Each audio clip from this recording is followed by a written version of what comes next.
रसूल पाक सल्लल्लाहु अलैहि वसल्लम का एक फरमान है मुसन्नफ अब्दुल रज़ाक में, ये हदीस आपने आज याद रखनी है। नबी पाक सल्लल्लाहु अलैहि वसल्लम ने फरमाया किसी आदमी के नमाज और रोजे से मुतासिर ना होना, पहले देख लेना कि वो अमानतदार है कि नहीं।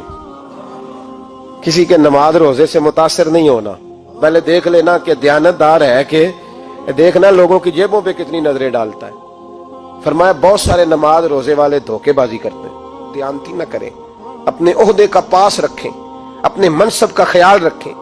ओहदे जिस जगह आप मौजूद हैं आपकी जिम्मेदारी है। मेरे रसूल पाक सल्लल्लाहु अलैहि वसल्लम ने फरमाया हर बंदा तुम में से निगरान है और जो उसकी रियाया है उसके बारे में उसने जवाब देना है। कभी भी बददयानती ना करें। हम लोगों का पहले एतमाद हासिल करते हैं, फिर उस एतमाद को ठेस पहुंचाते हैं। उसका नुकसान पता क्या होता है? दुनिया में सबसे कमजोर शख्स वो होता है जिस पर कोई एतबार नहीं करता। जिसका एतमाद जाया हो जाए वो आदमी बिखर जाता है। कभी भी धोखाधड़ी की पॉलिसी ना बनाए।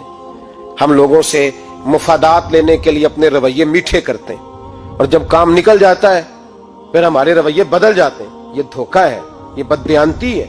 इसको अल्लाह रसूल ने पसंद नहीं किया। मेरे नबी पाक अलैहिस्सलाम ने फरमाया जिसमें तीन बातें पाई जाए वो तो मुनाफिक है। अगरचे उलमा कहते हैं यहाँ मुनाफिक इत्कादी मुराद नहीं, मुनाफिक अमली मुराद है, लेकिन हुजूर ने फरमाया मुनाफिक है। या रसूलल्लाह कौन? फरमाया वो बंदा जब बात करे तो झूठ बोले, जब वादा करे तो मुखालफत करे, जब अमानत रखी जाए तो बददयानती करे। ये तो बंदा मुनाफिक है। हजरत अबू नूर अलैहिर्रहमान ने लिखा है, फरमाते हैं महमूद गजनवी का दौर था तो एक आदमी महमूद गजनवी के पास ना अपना केस लेके आया, मुद्दई बन के आया। उसने कहा बादशाह मेरा केस बड़ा निराला है। बादशाह सलामत ने कहा वो किस तरह?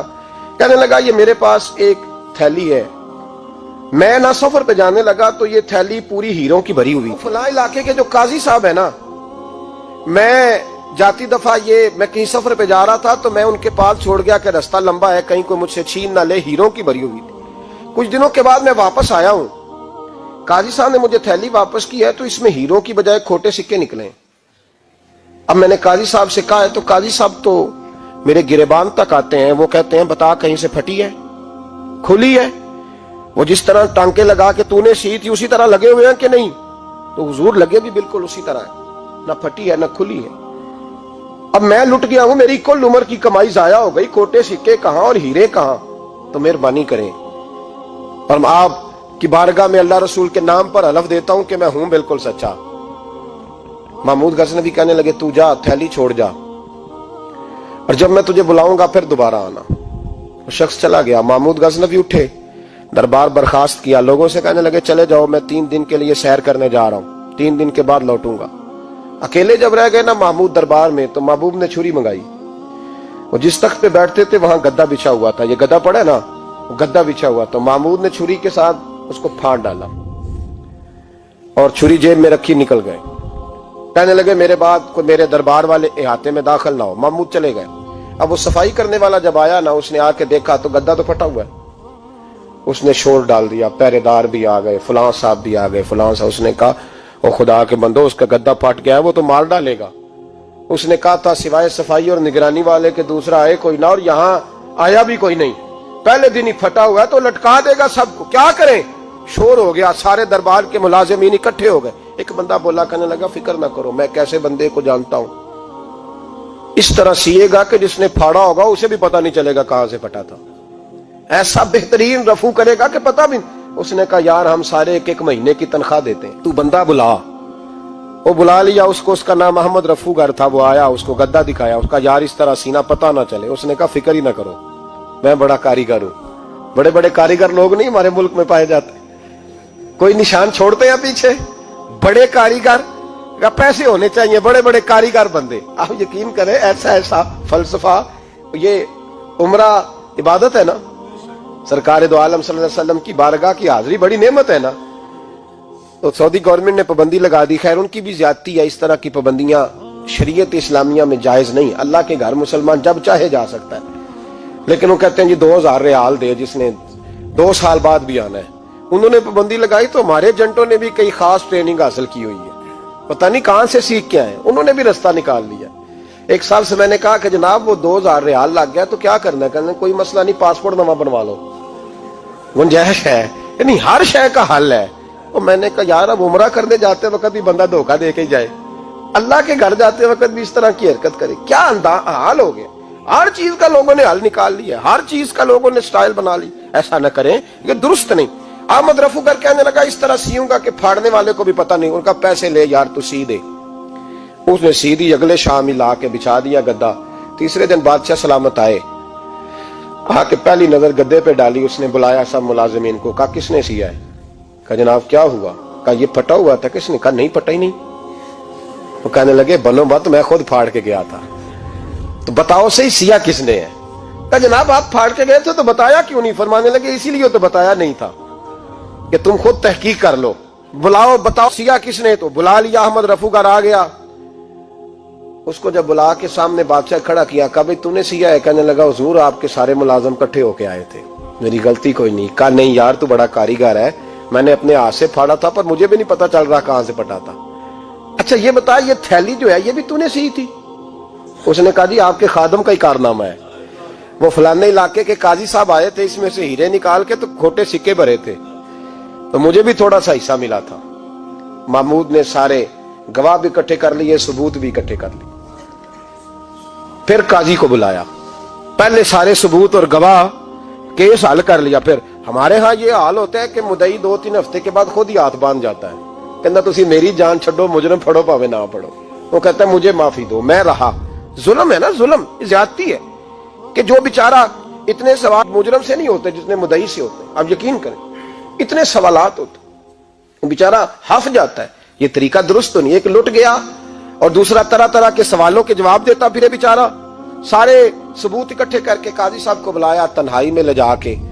محمود غزنوی نے کہا قاضی صاحب آپ سے غلطی ہو گئی, غریب آدمی تھا, وہ لٹ گیا ہے, اس نے تو بڑی مشکل سے کچھ ہیرے جمع کیے تھے اور اس کی کل کائنات تھی, تو آپ اس کا مال اسے دے دیں, بات ختم. قاضی صاحب کہنے لگے آپ مجھ پہ الزام لگا رہے ہیں, سوال ہی نہیں پیدا ہوتا.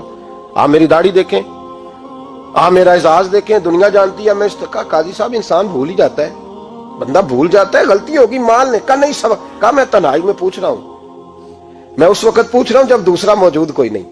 آج توبہ کر لے, میں کچھ نہیں کہوں گا, تو میری زبان پہ اعتبار کر, تجھے پتا ہے میں جو کہتا ہوں اس پہ عمل بھی کرتا ہوں, باز آ جا. پر قاضی نے کہا نہیں میری غلطی کوئی نہیں.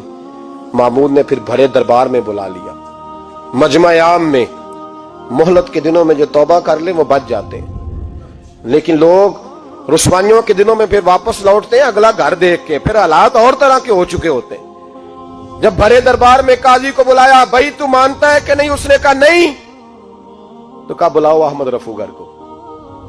جب وہ احمد رفو گر آیا تو بوڑھے قاضی کی ٹانگیں کانپنے لگی, جملے ٹوٹنے لگے, لفظ زمین پر گرنے لگے, بات صحیح نہیں ہوتی, زبان لڑکھڑانے لگی. محمود کہنے لگے قاضی میں نے تجھے کہا تھا وہاں مان جا بات, اب بھرے دربار میں بول. تو جب قاضی صاحب کی گردن خود بخود جھک گئی تو دنیا سمجھ گئی. کہا نکل جا میرے دربار سے. محمود بولے نکل جا, اتنی تجھے عزت دی, اتنی بڑی تنخواہ دی, قاضی بنایا, اور یہ تھوڑی سی رقم کے لیے, تھوڑی سی رقم کے لیے تو بددیانت ہو گیا, چل چلا جا, نکل. قاضی دربار سے نکلا تو لوگ لعنتیں برسانے لگے.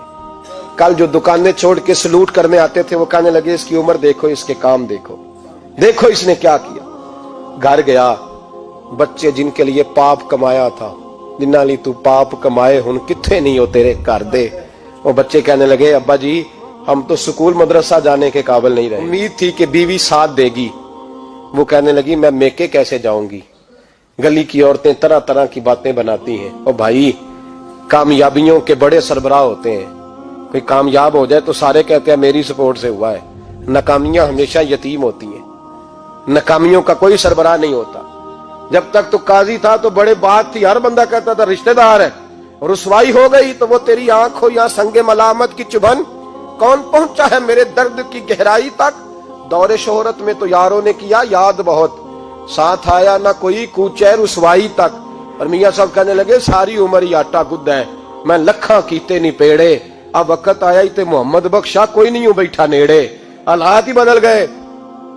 قاضی خاموشی سے اندر چلا گیا, اپنی رسوائی سمیٹ کے بستر پہ لیٹا. نہ روٹی کی بھوک لگی, نہ پانی کی پیاس لگی, نہ نیند آئی. ساری رات تڑپتا رہا.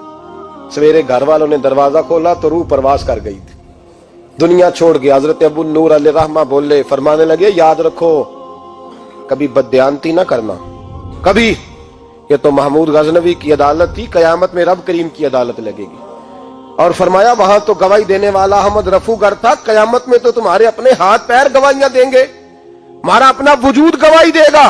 और फरमाया यहां तो लानते दुनियादार बरसाते थे, वहां फरिश्ते होंगे। और काजी को तो मौत आ गई थी, कयामत में तो दोबारा मौत भी कोई नहीं आएगी, वहां तो रहना है और सहना है। बददियानती मुआशरे में, इतनी बददियानती हर जगह।